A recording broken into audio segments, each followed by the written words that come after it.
Kali ini saya akan membacakan lagi nih lanjutan manga Jujutsu Kaisen chapter ke-67. Cerita dimulai ketika Geto sedang duduk santai di kursi, tiba-tiba di belakang Geto terlihat ada seorang tentara Ki yang menantang Geto. Geto dengan santai menanggapinya, dan membuat tentara Ki kesal melihatnya. Dia berkata, "Pucat sepertimu memangnya bisa apa? Kami punya Fire, seorang prajurit terkuat." Geto langsung mengambil HP-nya dan memperlihatkan sebuah foto yang ternyata Fire sudah dikalahkan oleh Gozo. Organisasi pun dibubarkan karena prajurit terkuat mereka sudah kalah. Di sisi lain, di sebuah tempat pacuan terlihat Fushiguro yang sedang duduk melihat pacuan didatangi oleh seseorang. Di sini mereka berdua membahas tentang rencana untuk menculik wadah bintang plasma. Next kita kembali lagi ke Gozo dan Geto. Gojo berkata, "Apa kita bawa dia ke dokter aja?" Geto menjawab, "Seandainya Soko ada di sini." Namun tiba-tiba wadah bintang plasma, atau kita sebut aja Riko Amani. Riko Amani terbangun dari pingsannya.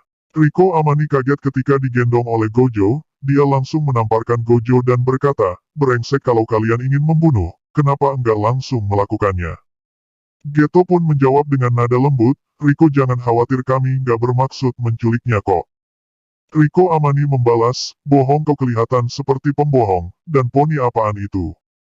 Terlihat Gozo dan Geto kesal, dan menarik Riko bersama-sama, tapi ketika ada Misato Kuroi datang, ekspresi wajah Riko pun terlihat senang. Nah, Misato Kuroi itu adalah pengasuh Riko. Riko bertanya dengan ekspresi kebingungan, "Kau naik apaan itu?" Kuroi menjawab, Ini adalah sebuah teknik kutukan cowok berponi." Geto langsung ikut dalam percakapan mereka. "Jangan sebut aku begitu." Geto menjelaskan teknik kutukan yang dia miliki itu dapat dikendalikan. "Aku bisa memanipulasi teknik terkutuk. Dan juga dapat mengendalikan arwah terkutuk yang aku pilih." Lalu Gozo bertanya, "Apa kau nggak merasa sedih karena penggabungan itu?" "Aku khawatir tentangmu loh." Riko pun menjawab, "Menggelikan sekali perkataan biasa dari orang bodoh sepertimu. Dengar, Master Tengen adalah aku dan aku adalah Master Tengen. Kau bicara tentang penggabungan dan kematian seolah mereka itu sama, tapi kau salah besar. Dengan penggabungan aku akan menjadi Master Tengen. Tapi Master Tengen juga akan menjadi diriku. Keinginanku, hatiku, semangatku, semuanya akan terus hidup setelah penggabungan. Kalian dengar enggak?" Gozo dan Geto lalu berbicara berdua. Gozo berkata dari gaya bicaranya kayaknya dia nggak punya teman. Geto pun membalas, "Pasti merepotkan ya." Riko pun langsung nyamber dengan ekspresi wajah yang kesal, "Kalau di sekolah aku juga bisa ngomong biasa tahu." Ngomongin tentang sekolah, Riko pun pergi ke sekolah karena takut terlambat. Gozo yang masih berada di rumah Riko ditelepon Sensei Machamichi. Gozo mengangkat telepon dan berkata dengan ekspresi terkejut, "Apa bukannya lebih aman membawanya kembali ke SMA Jujutsu sekarang?" Sensei Masamichi membalas, "Aku juga setuju, tapi ini perintah Master Tengen, kita harus menuruti permintaan Riko Amani." Teleponnya pun langsung dimatikan oleh Gozo. Terlihat jelas bahwa Gozo tampak kesal dengan Sensei Machamichi dan berkata, Kalau sama cewek itu dia lunak sekali."